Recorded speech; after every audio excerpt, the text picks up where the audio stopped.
Hello दोस्तों, कैसे हैं आप सब। आई होप आप सब बहुत अच्छे होंगे। मेरी तरफ से सबको हैप्पी एकादशी। ये देखें, आज राधा रानी और कान्हा जी का श्रृंगार कैसा हुआ है ज़रूर बताएं कमेंट में। ये देखें हमारी राधा रानी कैसी लग रही है। और हाँ दोस्तों, जब आपने राधा रानी और कन्हैया का विग्रह रखा है बड़े रूप में, जैसे कि 9 इंच से 11 इंच तक के, तो उनके लिए आप ये जो पीला सिंदूर होता है राधा जी को एकादशी पे, शुक्रवार को और गुरुवार को, ये 3 दिन वो पीला सिंदूर उनको लगाना बहुत ज़रूरी होता है।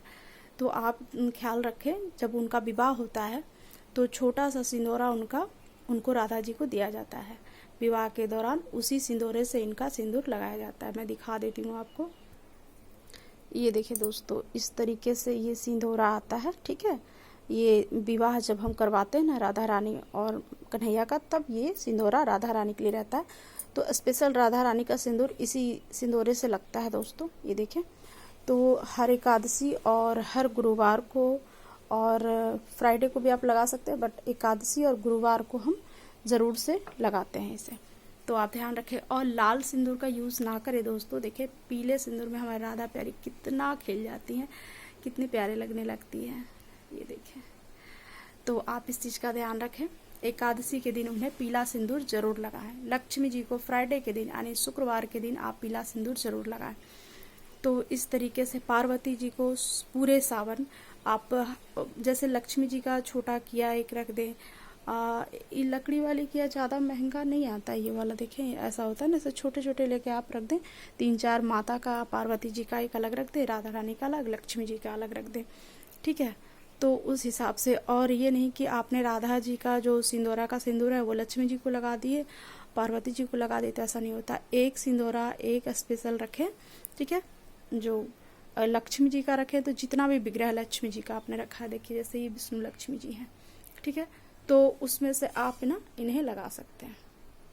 बट राधा जी का है तो सिर्फ राधा जी ही लगाएंगी। ठीक है, और ये पार्वती जी का है तो पार्वती जी ही लगाएंगी। तो छोटा छोटा सिंदूरा लेकर के आप मंदिर में रख सकते हैं। जब हम कोई भी पूजा पाठ करते हैं दोस्तों, तो बहुत सारा चीज़ का ख्याल रखना पड़ता है हमें।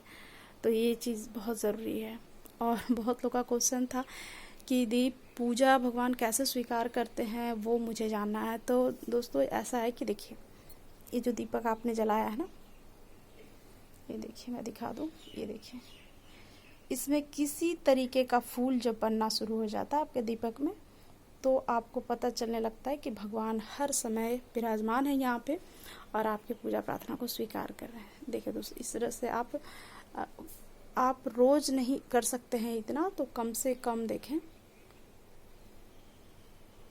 एकादशी के दिन आप स्पेशल थोड़ा भगवान को टाइम दें और अच्छे से साफ सफाई करके, नया वस्त्र पहना के विग्रह को, और अच्छे से श्रृंगार करके, फल फ्रूट मिठाई मिष्ठान जो भी है अच्छे से भोग लगाएं, अच्छे से सेवा करें। कम से कम 15 दिन में एक दिन तो ज़रूरी करें अगर आपने विग्रह रखा है बड़े साइज़ का तो। ठीक है, 4 से 5 इंच का रखा है तो आप एक टाइम का भोग लगा सकते हैं, दोनों टाइम आरती कर सकते हैं। बट आपने 9 से 11 इंच तक रखा है तो आपको चारों टाइम प्रॉपर आपको सेवा देनी ही होगी, तभी रखें। और बहुतों का क्वेश्चन था दोस्तों, और बहुत देखिए हर दीपक में आपका ये फूल जो है ना बनने लगेगा। ये देखें, इसमें भी बन रहा है, इसमें देखें, इसमें भी बन रहा है, देखें। और ये भोलेनाथ का दीपक है, इसमें भी बन रहा है, देखिए। तो इस प्रकार से आपके हर दीपक में फूल बनने लगेगा।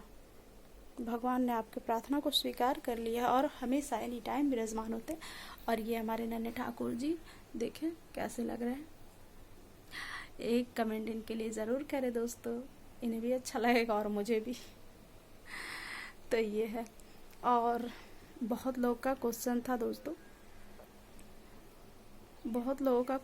दोस्तों, कि श्रृंगार अगर छोटा विग्रह है हमारे पास तो श्रृंगार कैसे करें।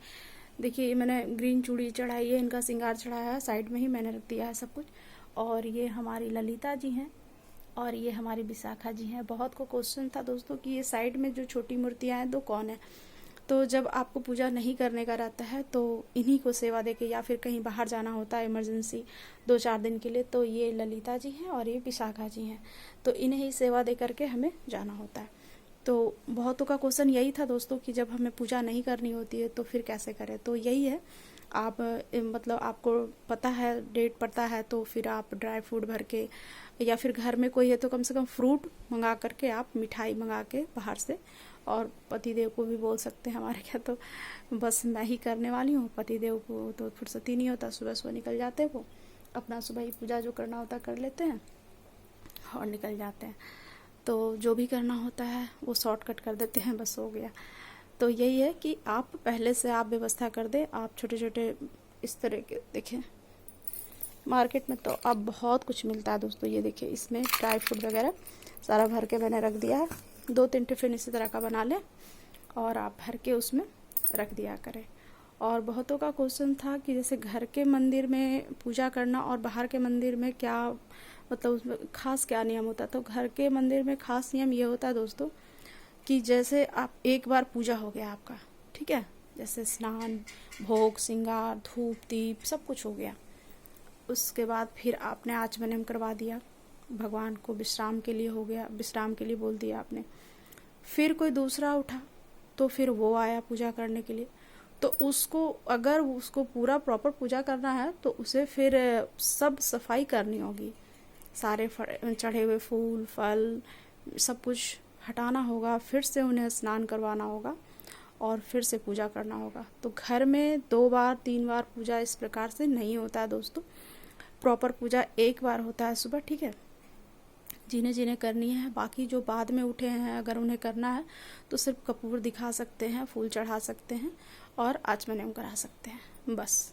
बाकी एक बार पूजा हो गया तो वो उसके बाद फिर नहीं हो सकता।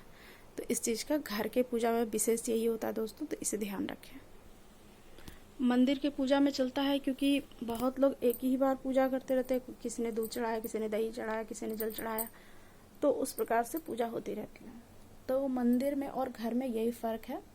ये देखिए, हमारे ठाकुर जी एक बार खा लिए, नहा लिए, उसके बाद फिर ये विश्राम के लिए जाएंगे, तो इसलिए बार बार इनको उठाना। और 12 बजे से पहले ही, कितना भी लेट पूजा हो, लेकिन 12 बजे से पहले ही पूजा खत्म हो जानी चाहिए।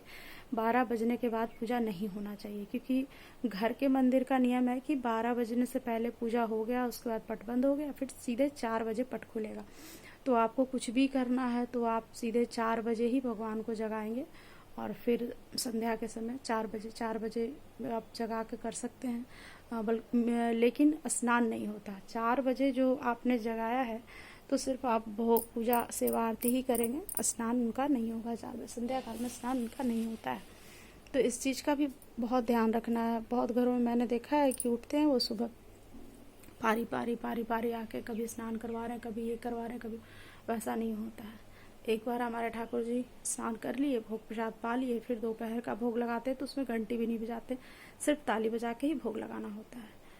तो शयन में भी घंटी नहीं बजाते हैं, ताली बजा के ही भोग लगा करके उन्हें शयन कराना होता है। तो जिनके पास भी बड़े सारे विग्रह हैं तो इन सब बातों का बहुत ख्याल रखें, क्योंकि भगवान है वो, ठीक है, आपका भाव है जो भी आप करें।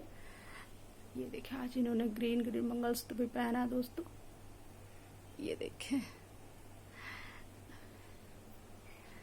सिंदूर लगाने के बाद तो राधा रानी इतनी प्यारी लगने लगती है दोस्तों, मैं बता नहीं सकती। आज मैंने ऊपर से लगाया, हमेशा मैं अंदर से लगाती हूँ तो नहीं दिखता है उतना, तो मैंने आज ऊपर से लगाया है, बहुत प्यारी लग रही है, ये देखें। और कैसा लगा श्रृंगार दोस्तों, ज़रूर बताइएगा। और सबको हैप्पी एकादशी, राधे राधे।